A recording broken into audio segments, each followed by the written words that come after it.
Perkenalkan, nama saya Arif Asalan dengan NIM 2420082, Departemen Ilmu Administrasi Negara. Ini adalah tugas dari mata kuliah Governansi Digital dengan Ibu Yulia Hanoselina, SIP MAP.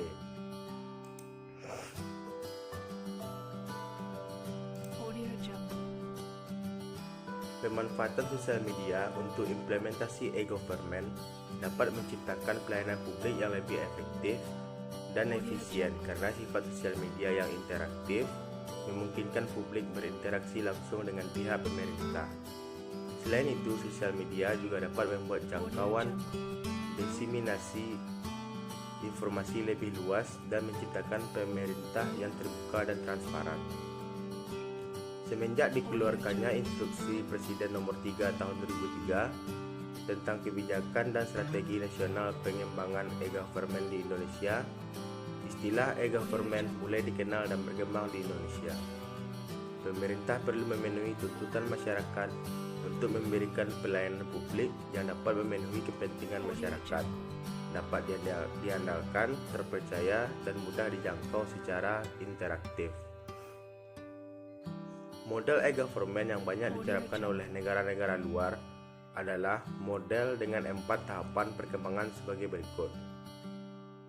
A. Fase pertama, berupa tampilan web yang berisi informasi untuk publik. B. Fase kedua, merupakan fase interaksi dengan informasi yang bervariasi. Pada fase ini sudah ada fasilitas download dan komunikasi melalui email pemerintah. C. Fase ketiga, merupakan tahapan yang melibatkan transaksi berupa penerapan aplikasi atau formulir online. D. Fase keempat, berupa pelayanan terintegrasi yang menghubungkan pemerintah dengan publik dan antar pemerintah. Teknologi web merupakan salah satu teknologi internet yang banyak digunakan oleh instansi pemerintah di Indonesia untuk implementasi e-government. Hal ini dikarenakan web dianggap sebagai media yang mampu menjangkau publik secara luas dan cepat. Penggunaan website sebagai media e-government awalnya diharapkan dapat membuka akses informasi publik seluas mungkin dan menciptakan keterbukaan transparansi dalam pemerintahan. Sosial media bersifat interaktif, sehingga di dalam sosial media dapat terjadi suatu interaksi sosial antar pengguna. Berbeda dengan media konvensional pada sosial media.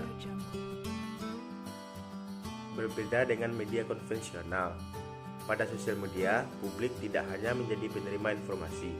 Publik dapat berperan sebagai sumber informasi karena sosial media didesain agar penggunanya dapat berbagi informasi, baik yang terkait dengan pribadi pengguna atau bukan, kepada pengguna lainnya.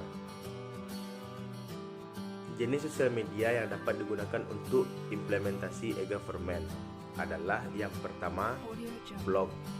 Blog merupakan bagian dari website yang isinya terstruktur dan biasanya fokus pada topik tertentu. Yang kedua, wikis. Wikis merupakan website berbasis masyarakat yang memungkinkan pengguna untuk menambahkan dan mengedit konten. Sebagai contoh, Wikipedia merupakan wikis yang banyak digunakan pada saat ini. Yang C, social networking and media sharing. Social networking adalah media sharing, merupakan sosial media yang paling banyak digunakan saat ini. Social networking sites and service memungkinkan terbentuknya komunitas online dan interaksi antar pengguna. Social networking sites yang populer saat ini adalah seperti Facebook dan LinkedIn. Yang keempat, microblogging merupakan gabungan dari blog dan social network, memungkinkan pengguna untuk berbagi dan mendiseminasikan informasi. Pada saat ini, yang banyak digunakan adalah Twitter contohnya. Yang kelima itu Mashab, merupakan gabungan konten dari aplikasi yang berbeda, yang bertujuan untuk membentuk aplikasi berbasis web terintegrasi. Meskipun banyak manfaat yang dapat dari penggunaan sosial media sebagai media implementasi e-government, tapi instansi pemerintah juga perlu memperhitungkan risiko yang bisa muncul dari pemanfaatan sosial media tersebut, karena sifatnya yang terbuka, interaktif, dan siapa saja bisa menjadi sumber informasi. Terkadang, feedback yang diberikan publik bukanlah berupa dukungan, melainkan celaan atau berupa protes yang disampaikan melalui sosial media. Risiko seperti ini perlu diperhitungkan dan ditentukan cara untuk mengatasinya.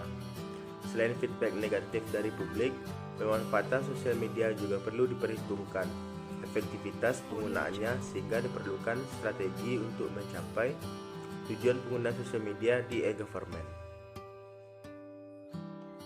Jadi, pemanfaatan sosial media untuk e-government dapat mendukung pemerintah dalam mewujudkan good governance. Implementasi e-government yang sudah berlangsung di Indonesia sejak tahun 2003 perlu dikembangkan dengan menciptakan e-participation dari publik dengan menggunakan sosial media.